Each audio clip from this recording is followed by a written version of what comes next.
And now it's time for a preview of an upcoming game by Tom Vasel. Hey folks, today we're going to be taking a preview look at Monster Moos. What this is, our cows have come to life in evil, wicked forms, and it's your job as a rancher for the cause of truth and justice to capture as many of these cows, to wrangle them up in front of you. This is a family-style board game in which players are going to be playing cards from their hand in groups, trying to get cow tokens. Let me show you. As with all my previews, everything you see here is in prototype form, and so while some things might be done, other things are still under production. This is just to show you how the game plays.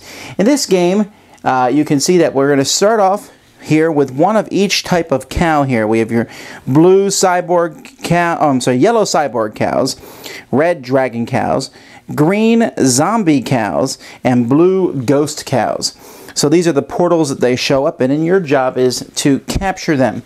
Now, players are going to be doing that by using cards from their hand.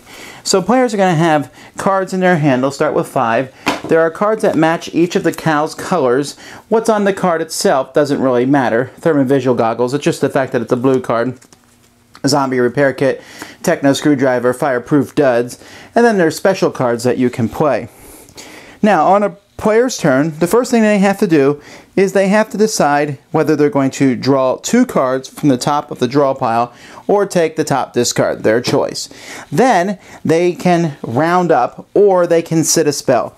If they sit a spell, you can simply discard as many cards from your hand as you want and redraw. If you are rounding up, you have to play 3 cards of the same color. So let's say, for example, I have 2 lizard tranquilizers and an inflatable bait. I can use all 3 of these to capture a herd of the dragon cows. Now, herd are all the cows that are next to each other. Once I'm finished with that, I'll then roll these 4 dice and look at the colors that I've rolled.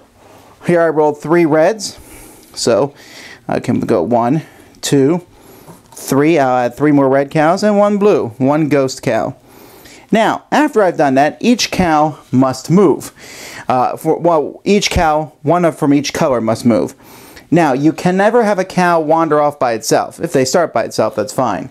But I cannot move this cow from here. That would break the group up into 2 single cows, not allowed.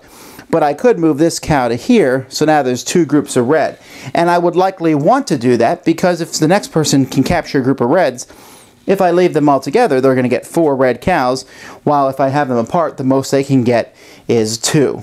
So that's what players will do on a turn. Draw, play, roll the dice, and then move 1 cow.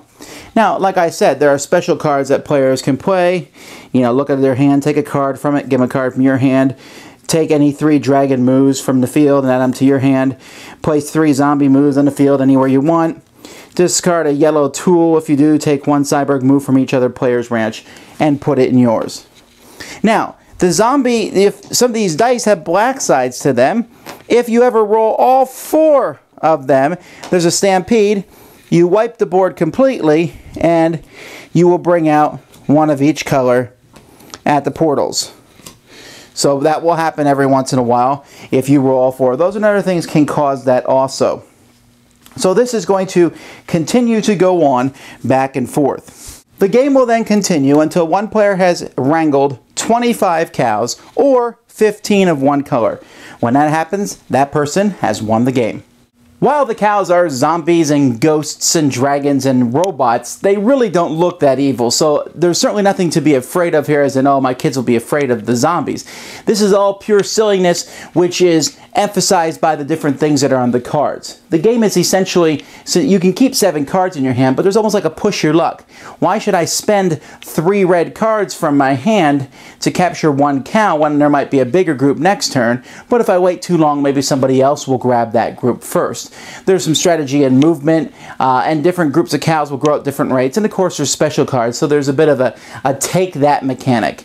But players each turn are going to be building up their hands, then using the cards from their hands to capture different groups of these. The game itself will play pretty quickly. I think you could get a game done in maybe 20 minutes, 30 at the most. And the age limit is very accessible. Kids will be able to jump right into this, and the idea of collecting groups of cards to capture the cows will appeal to them.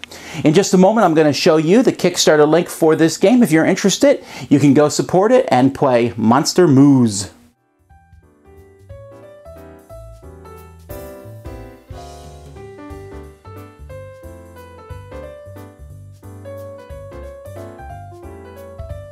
Thanks for watching our review today. For more information about board games, as well as the #1 board game audio podcast, check out Dicetower.com for reviews, interviews, and more. I'm Eric Summerer, and you've been watching The Dice Tower.